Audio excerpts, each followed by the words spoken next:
Like we are live. We are live. Come on in, one and all. Great to see you here. Yes, we're alive. We are alive. Great to have you here, gang. It is Live Stream Friday. I am Dr. Steve, your Patriot Professor, here to help you to think better so you can feel better in these crazy and turbulent times. So make sure to, you know what to do, smack that bell and subscribe button. It'll be wonderful to have you as a regular part of our online community. How you guys doing?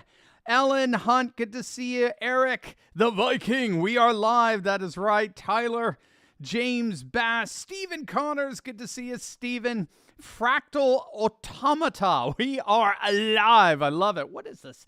YouTube always throws something in front of us, disrupting our relationship here. Good to see you guys. Great to see you. Jeremy, Genuine Draft. Yes, I'm on time, Jeremy Draft. Genuine Draft. I'm trying to be better at that.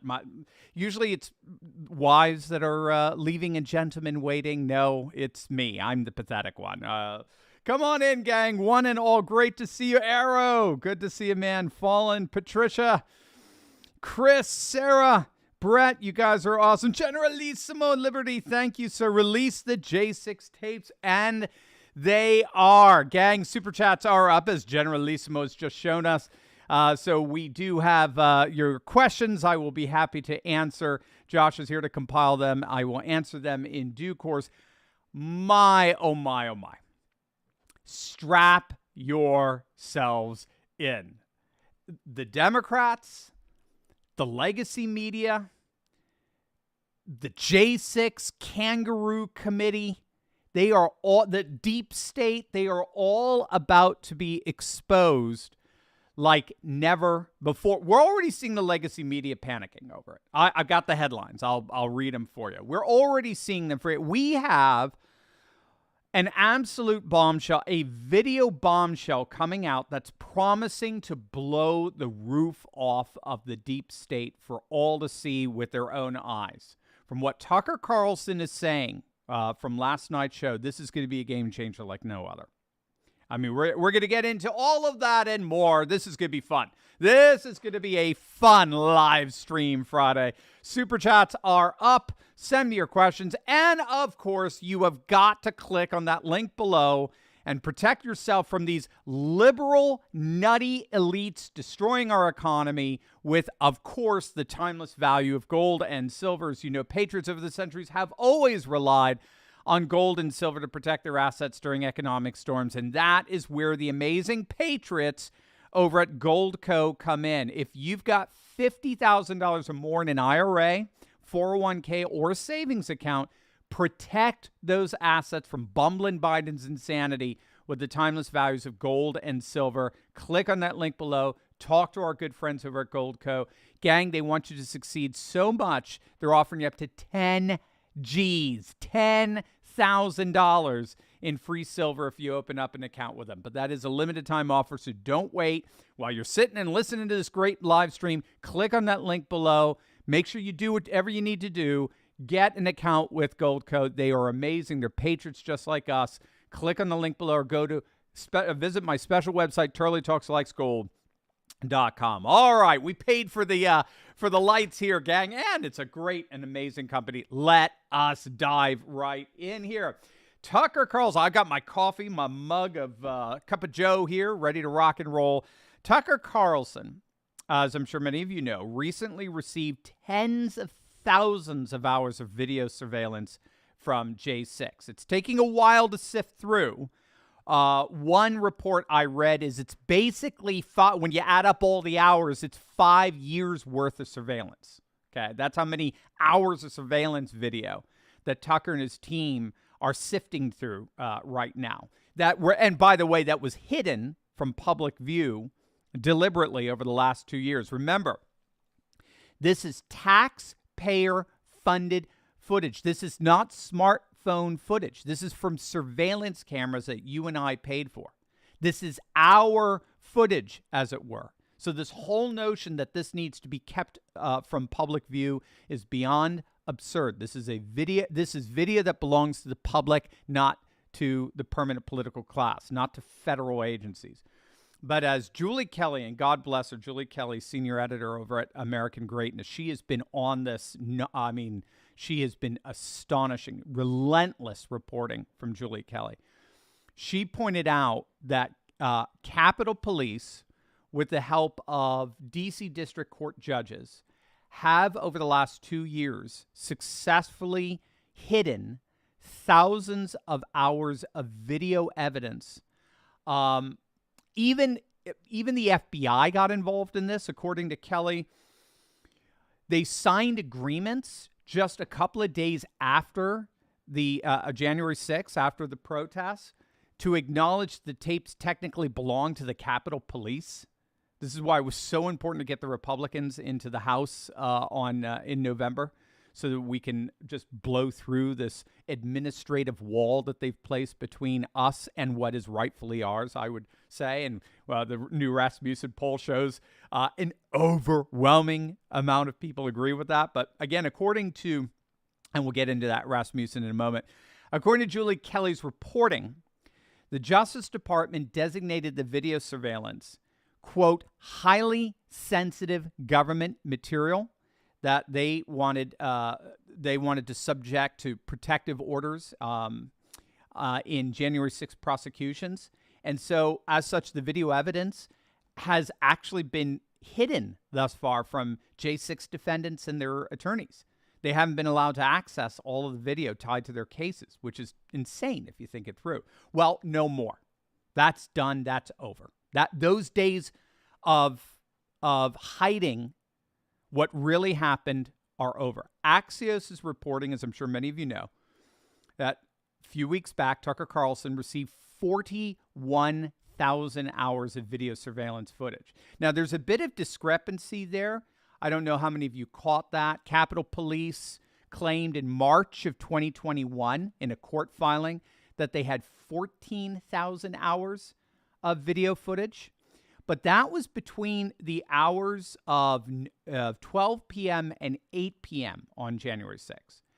Axios reported that Carlson got 24 hours worth of video footage. So that's why there's a 14,000 hours between noon and 8 p.m. and there's a 41,000 hours, right, that covers the whole of the 24-hour period of J6.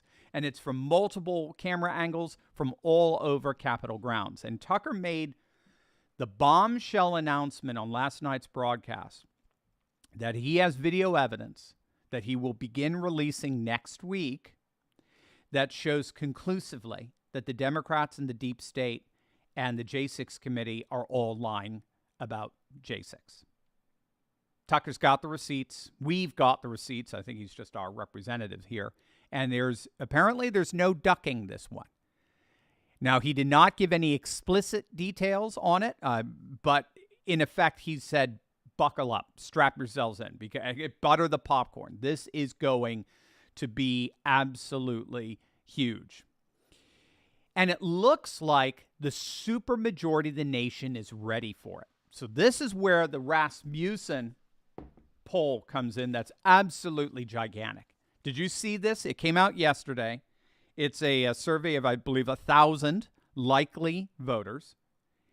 80% of likely voters agree it is important for hidden surveillance footage to be viewed by the public. 80% want to see it. Gang, that's not a supermajority. That's a super duper majority. That's a super duper rooper majority. 80%. That's about as nearly unanimous as you're going to get in our polarized world today. And it breaks down across partisan lines. It includes 86% Republicans.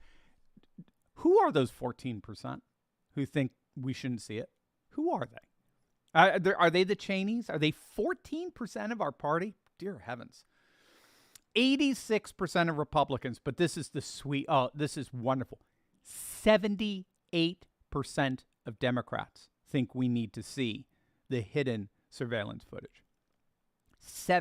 nearly 8 in 10 Democrats think that. 75%, ironically, just a little bit lower, 75% of independents. And it gets better. 61% of likely voters, again, a supermajority, 61% thinks it's likely that undercover government agents provoked the riot, or at least helped to provoke the riot. 61% think government agents provoked or encouraged in some way, shape, or form what happened on J6. Again, keep in mind, this includes 71% of Republicans and 57% of Democrats, as well as same with independents, 57% independents as well. Collectively think that it is likely that informants or undercover agent operatives were involved in some way, shape, or form in the riot. And they're not wrong, by the way. Again, Kelly, in her relentless reporting, notes here that court filings and news reporting confirm multiple FBI informants were embedded in the so-called militia groups months before January 6th. A defense attorney in the seditious trial of the Proud Boys suggested last month that up to 15 informants were assigned to that group alone. Now, do you have any idea how huge this is? Do you realize what this Rasmussen poll means? It means that everything that the Democrats, the legacy media, the J6 Kangaroo Committee, and the deep state have all together tried to do has... All right, I think we're reconnected. I just knocked out, apparently, my connection. Oh, my gosh. I smacked the bell and the connection to the stream got interrupted. All right, I think we're okay. No. This is not the deep state sabotaging our It's not the deep state sabotaging our broadcast. I just interrupted the broadcast with that smack. It is where was I? Everything has failed. Everything that they tried to do has unequivocally and colossally and gloriously failed. What the J6 committee tried to do, what the legacy media tried to help them to script them to do, what the Democrats have been trying to do, could not have been a more epic disaster. Well, scratch that. We have yet to see the counter-narrative that's going to explode like wildfire after the videos are released. I mean, maybe this is just a foretaste of that disaster. But for right or for wrong, we are a visual culture. We do go by eyewitness testimony. We believe with our eyes. And when Tucker begins releasing the J6 surveillance, I mean, this promises to backfire on the Democrats and the deep state and the legacy media like never before. There's another thing here as well, too, that it's the buried lead, and we do not want to overlook this. This is big as well. It's not going to be as dramatic, but I think it's in many ways just as important overall. But there's more evidence coming out of the stunning cover-up of the J6 committee. Again, Julie Kelly's reporting that there are, I believe, 100 boxes of records that were left abandoned by the committee. And it's unclear whether the J6 defendants had any access to them, but it appears they didn't. So what Kelly's reporting is that there's been a massive uptick in discovery for the defendants' cases of late. There was a motion filed by a defense attorney of one of the defendants, and he said there was a huge trove of discovery, meaning more information, documents, and so forth that the defendants have a right to sift through so that they know what the case is being made against them on the other side. And so there's been this huge uptick in discovery that was just, or this huge trove of discovery, I should say, that was just uploaded in the past month or so, that the Department of Justice has withheld from defense attorneys for the past 2 years. Remember, again, what makes this so sick is the J6 committee, led by Liz Cheney, just in virtue signaled, promising that they were going to make everything public. The truth was going to come out. The American people were going to find out what really happened on J6. And now we know that they were covering up not just tens of thousands of hours of video surveillance, but they were covering up hundreds of boxes of records and information and keeping them from the J6 defendants. Forget keeping it from us, keeping it from people whose lives are on the line, for God's sakes. I mean, this is just sad. What kind of people do this? And then grandstand in front of fawning legacy media cameras and coverage, thinking they're the virtuous ones.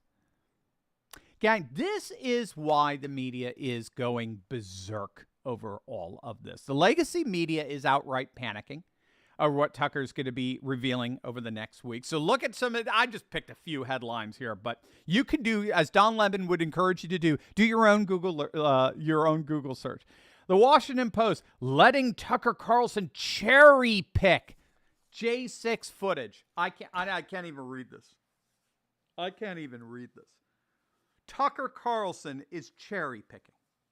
Tucker Carlson is now the Washington Post is concerned about cherry picking.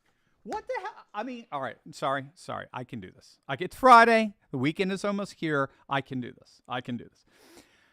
The Washington Post, democracy dies in darkness. Okay? These are the people who tell us democracy dies in darkness. I mean, Lenin would be jealous of this propaganda. Letting Tucker Carlson cherry pick January 6th footage is a very, very bad idea. Thank you. That's a Philip Bump. Thank you.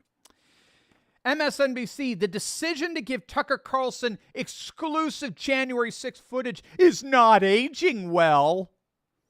Kevin McCarthy's recent actions are looking more irresponsible and destructive by the day.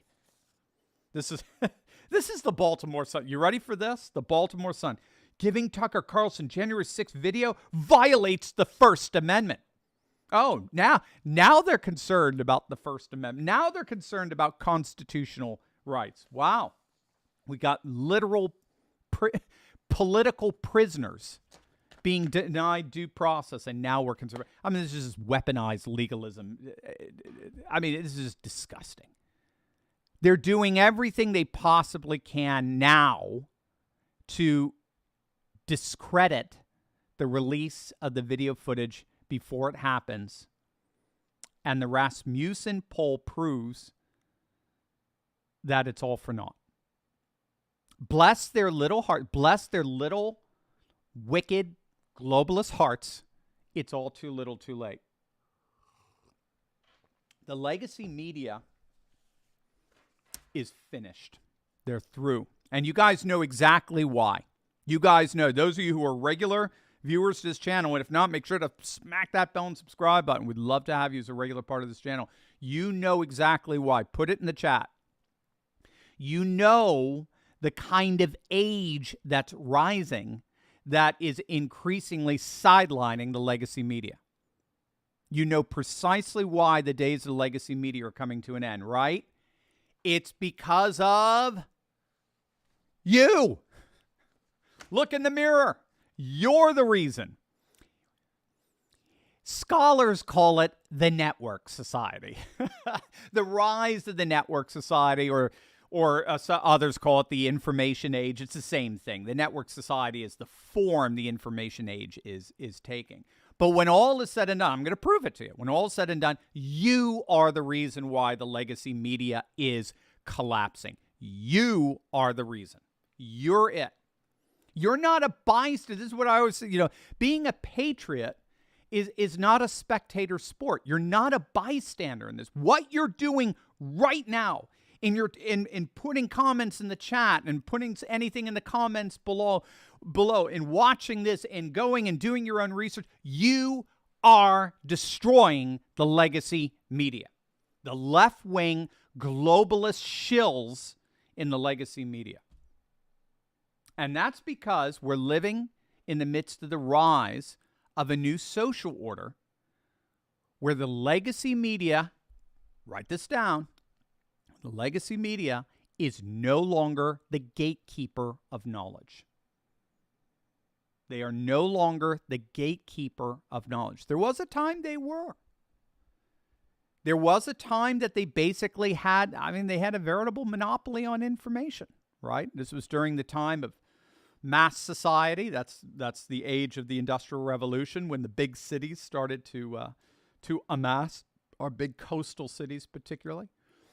And then you had the big media rise up out of mass society in all the metropolitan urban eras. So New York Times, Washington Post, LA Times, Philadelphia Inquirer, San Francisco Chronicle, right? Chicago, was it Chicago Tribune?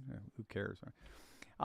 We could go on and on and on. Washington Post, I think they're all set, NBC in Rockefeller Center, CNN building in Atlanta. They're all cosmopolitan, liberal, so-called news outlets.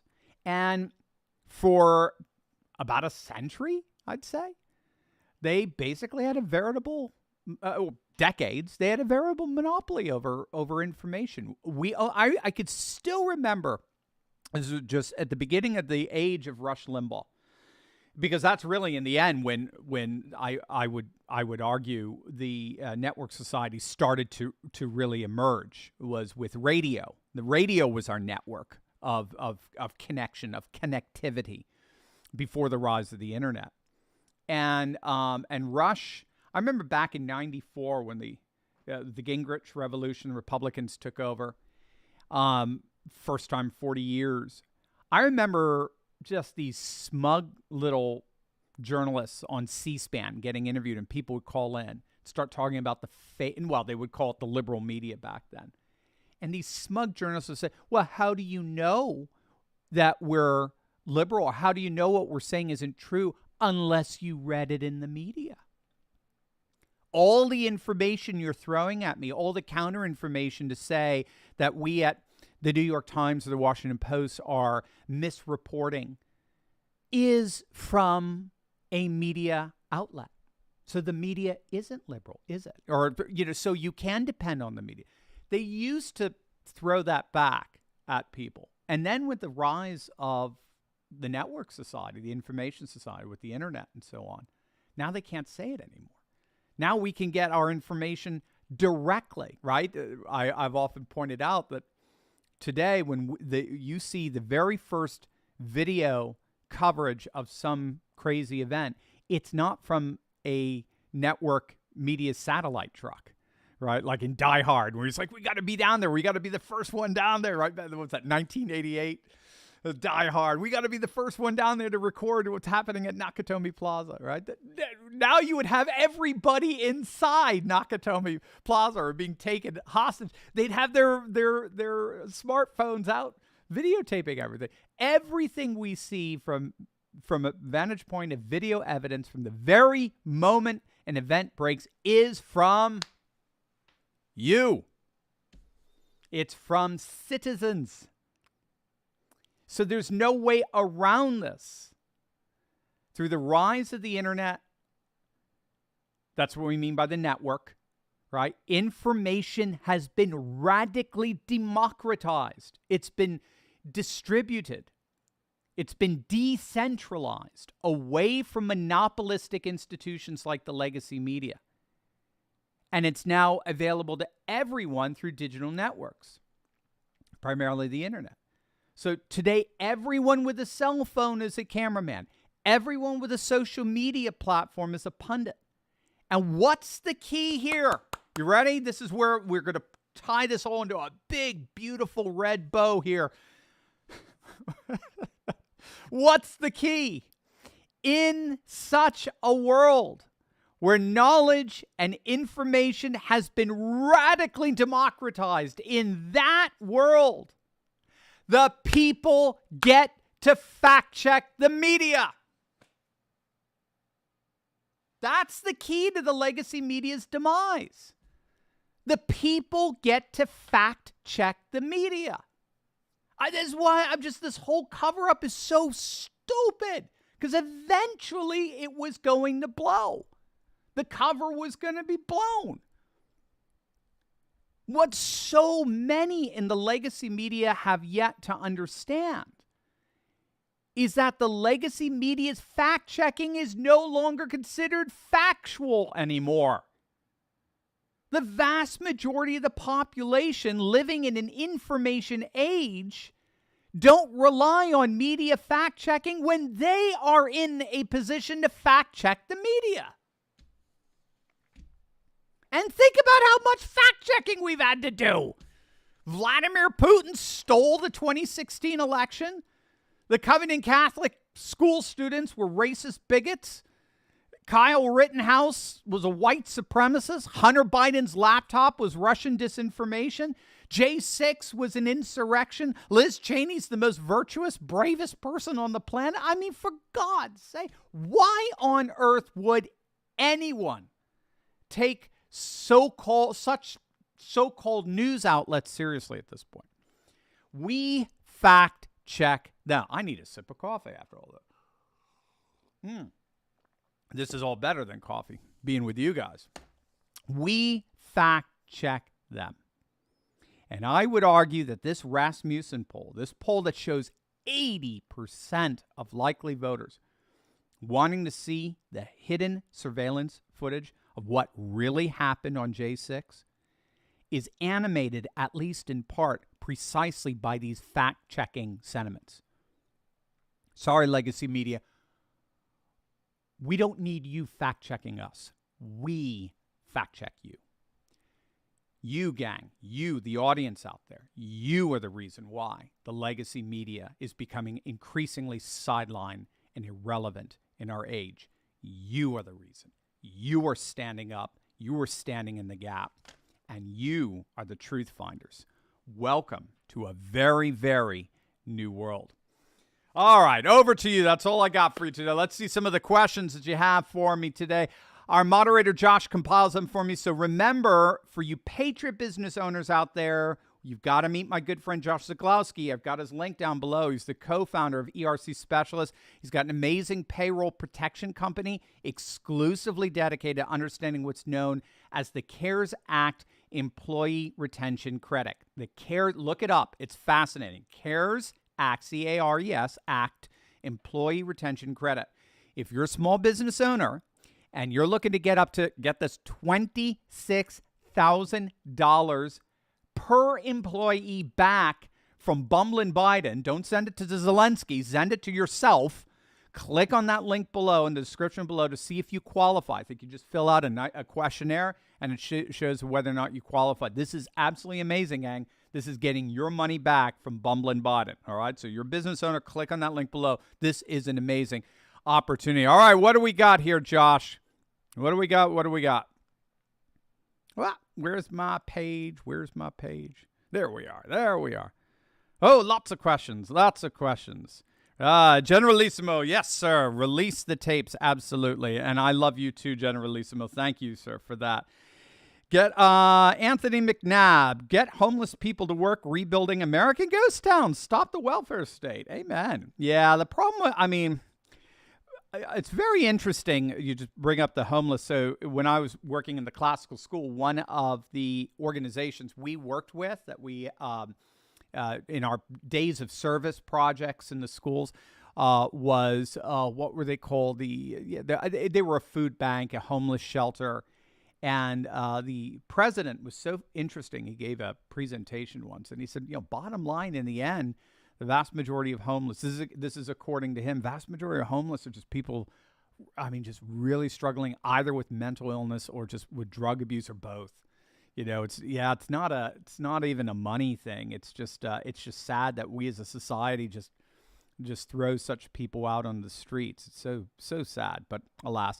Analog IDC, God bless, and the Coleman family. God bless you guys. All the best to you. Have a wonderful weekend, Colemans. Herb Ams, thank you for the gift. Mitchell, So Ryan, one of our regulars, how do you think we as white people could change this non-white mentality? What are you trying to get me in trouble, or Mitchell? What are you doing? Do you think the Republicans will come together under one candidate? Okay. Well, look. So, what is happening today? I did a whole thing on the Scott Adams situation and multicultural societies and the propensity towards tribalism that was predicted by Michel Mafasoli back in the 1970s in his concept of neo-tribalism. His thesis was that as modernist globalism ends up breaking up, eventually then we're going to go back to racial, regional, or religious loyalties. That's how the world is going to reshape. Interesting, huh? Boy, so Michel Mafasoli, I think it's 2S, Maffesoli, if you want to do your own research on him. Very interesting concept. Well, and the irony is that the solution to that, it's not to all of this, is not multiculturalism. Multiculturalism, by definition, in terms of a liberal society, encourages ethnocentricity among minority races and cultures, and discourages ethnocentricity among the dominant race and culture. So multiculturalism is actually what a lot of scholars are arguing is breaking up into these tribalisms, these competing tribalisms. Carol Swain, in her book, The New White Nationalist, back in 2000, if I recall, 2002, she was already on the front lines of this. She's seeing it ahead of time. By the way, she's a huge Trump supporter. She's awesome.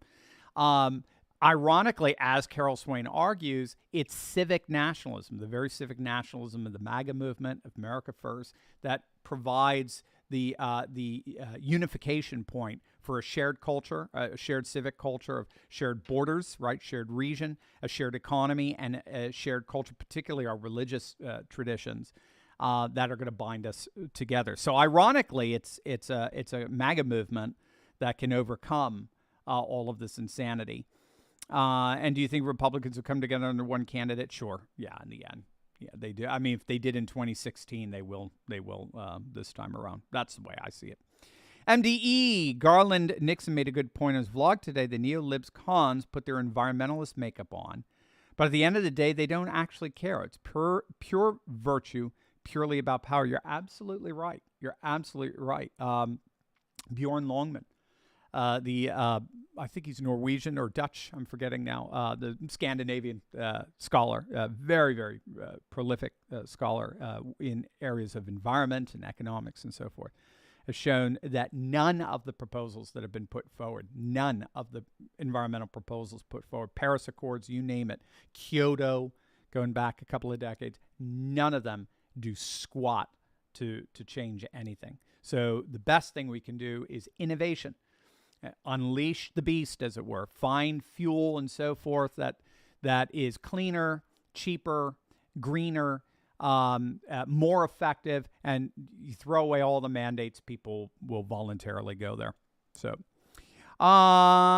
servant of God, the dead legacy media are no longer able to hold lies up now because now begins a better way of covering news. Absolutely, servant of God, you're absolutely right.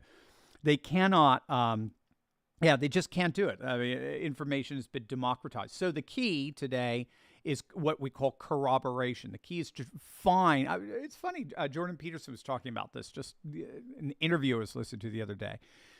So if we're dealing with reality, right? We're dealing with one reality, as it were. And yes, it can be shaped and interpreted in multiple ways. But if you're basically, if you're dealing with the law of gravity, whatever, you're dealing with reality. It should be able to be readily seen by divergent sources. So the more sources that you can amass that are different from one another, but that are seeing the same thing, the more you can be sure that you guys were in touch with reality, as it were. So in a network society, in an information society, this is what makes what we do so neat. So you got me, you got my channel, but then you go and you check out Peterson, right? You check out Rogan, you check out different channels. And then what I just did was really interesting because we're all coming from different political persuasions. So I'm definitely coming from Patriot Right.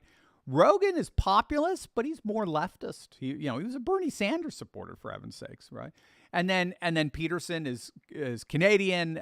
He said he would have been center left 5 years ago. Now, obviously, he's alt-right as far as his critics are concerned. But if you can find people from various, I mean, this is what's neat about like someone like Jimmy Dore, who is populist leftist, and Tucker Carlson, who's populist rightist. They're seeing the same thing. They're coming from two very different angles, but seeing the same thing. And the more you can do that, the more you can corroborate and cross-check with different sources coming from different areas of life, but seeing the same thing, the better. We don't need the legacy media anymore. They're just, but yet it's just so funny. They should be embarrassed, but they're not. That's like a Don Lemon, right? So you just sit there and you just laugh at them. But they just lecture to us like they're still in charge. It's hilarious, but they're not. And 80% of the public would agree with that. Rock Dog, Dr. Steve, if this release does not end up in charges from members of Congress, their staff, Capitol Police, and legacy media, then we've truly lost our country. These people have all committed treason. So, look, I get you, Rock Dog. And granted, it's incredibly frustrating to get any kind of justice in the permanent political class. But it's designed that way. Okay, just keep that in mind. It's designed that way. This is good, Rock Dog. Let me talk you off the the ledge here because this is important. Okay. Remember, we're in an age of what's called positivist law. So, Rock Dog, you and I are natural law proponents. What's the difference? Natural law believes there are real. And this is the law we had for thousands of years. It's the basis of law for thousands of years. There's a real moral order to the world, okay? Just like laws of physics. Pride really does go before the fall. You really do reap what you sow. There is a moral cause and effect in the world. Through our wisdom traditions, we discover that moral cause and effect. And then we create laws in our society that are instantiations. They're reflective, specific reflections on those moral laws. That is only in societies that recognize there is a creator, or there's some kind of divine being, or just some kind of, intelligent, moral life inherent in being itself. We live today, because of secularism, because of globalism, we live in an age of positivist law. Positivist law says all law is arbitrary. All law is constructed and created by those in power to construct and create it. Nothing more. So those in power have learned to design law in such a way that always, always, always exempts them. They're always, or that. I think that even Congress still does this. Do they still do it? I forget. Right? Congress, I know up to like the 94 Gingrich Revolution, this was huge, that Congress would vote to pass a law, and then the second vote always was to exempt themselves from it. So this is what makes it so hard to convict these guys, because they've designed the system, they've rigged the system in such a way that they're convict proof. So what you have to do is you have to tap into and foment and further what cultural anthropologists call prophetic movements. So so you've got this whole social order, right? Globalist social order. But within the social order, there are going to be people who recognize what is technically known as anomalies, things that don't make sense or things that are totally unjust or whatever it is. They don't fit. They're not right. It comes from the word anomos. Is the alpha privative in the Greek, like atheist, no God. So nomos. Nomos is law, like autonomy, autonomos, self-governing, self-law. So anomaly is something that isn't right, doesn't fit into the way things ought to be. And if those anomalies accumulate, what we find is prophetic movements rise up. What's a prophetic movement? It's a poetic way of basically following a Moses, following somebody out of this pharaonic, this pharaoh tyranny. We don't want to be a part of this anymore. So a prophetic movement inevitably rises up, and then if it creates enough inertia and enough size and enough strength, by God's grace, it ends up escaping the original tyrannic system, social order, and then forming its own. So that's why we talk so much about a parallel economy on this channel. And once it forms its own, if this is understood in terms of a paradigm shift, what Thomas Kuhn, the historian of science, referred to in 1962 as a paradigm shift, if that's the case, the old paradigm, the old social order, globalist social order, ends up falling apart and getting destroyed because it ends up dying the death of what's known as crisis. The crisis happens when enough people see the anomalies that don't make sense or they're unjust and so forth.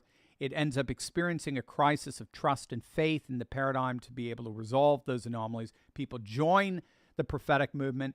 They let their people go. They leave the pharaonic tyranny, and the pharaonic tyranny ends up collapsing. It ends up getting overwhelmed and drowned out by its own wickedness. So that's why I want to talk you off the cliff. They don't have to get prosecuted in order for this to be successful. We just have to leave this system, and we are. That's what the network society is. That's what we look at the legacy media. They're still there, but they've been so sidelined. They've been so relativized in terms of their importance. So that's the good news, and you're the reason for that. So there you go, my brother. Love you. Bridget, happy Friday to you, Bridget. Thank you so much for the gift. Stephen Connors, good buddy to this channel. Dr. Steve, there are a lot of stupid people out there. I'm related to many of them. Yes. Yeah. Well, come on, Steve. Let's be humble, but by the grace of God. I know. There it is. And again, it's funny bringing up that paradigm example I gave. Even in Thomas Kuhn argued, sometimes in order for a paradigm to just wither away, its proponents just have to die out. They just have to, they get old and they die out, but they're not replacing themselves. That's key. And of course, since you're so much a part of this channel and this movement, liberals aren't replaced. Stupid people are not replacing themselves. Nowhere near as much as those of us who have been given the grace to see the future, which is obviously conservative. I was just talking about this in an interview yesterday. The fertility discrepancy between liberals and conservatives is literally almost 100%. For every one child born to liberals, there's 2 born to conservatives. And just over one generation, that has enormous significance. And remember, our political and religious sentiments are largely heritable, meaning they are inherited. It's very interesting stuff. The studies are out there. Jordan Peterson talks about it. And it's largely because our political and religious sentiments come out of our disposition, our inclination, our temperaments. And our disposition, inclination, temperaments tend to be inherited, passed down through our genes. So, and it's so it's about, I think, religious commitment is generally 0.5 heritable, and political disposition is 0.4. So it's a 1 point scale. So if something's 1.0 heritable, it's entirely inherited. If something's 0.0 heritable, it's all social. It's all cultural. There's no genetic element to it all. So 0.5 is it's half inherited, half constructed, socially, culturally, and the like. But that's also misleading, because if you're dealing with something like diabetes, Edward Dutton talks about this in his latest study on a new conservative era rising, or population rising through the demographic discrepancy. He's a British scholar, very, very fascinating. But he points out that, if we're talking about diabetes is 0.5 heritable, but that's only because for some people it's 0.8 and for others it's 0.2, right? Or for some it's 1.0, for others it's 0.0. They don't inherit, they have no in genetic disposition to it. So what we find is the population whose children most likely retains their political and religious sentiments into adulthood are the so-called far right. It's the so-called born-again Christians. It's the evangelicals. It's the conservatives.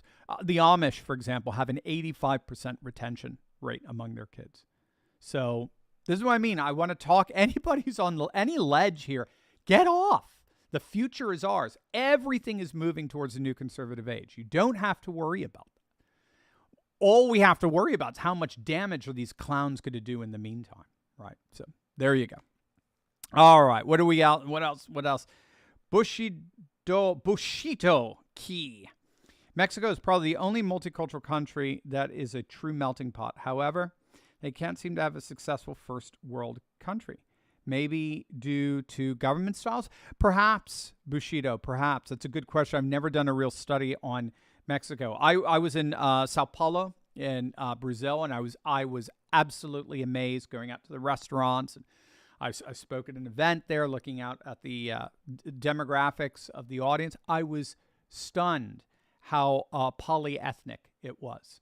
And yet everyone seemed to mix and match and come together in pretty astonishing ways. So, yeah, there you go. So, Mitchell, my bad, Dr. Steve, not trying to get you into trouble. That's right. Don't turn me into Scott Adams. No problem, Mitchell. No problem. We know how to handle it. Gang, I love you. God bless. Have a great, great weekend. Next week is going to be saucy. It's going to be a lot of fun. All the best to you. Have a wonderful weekend with you and your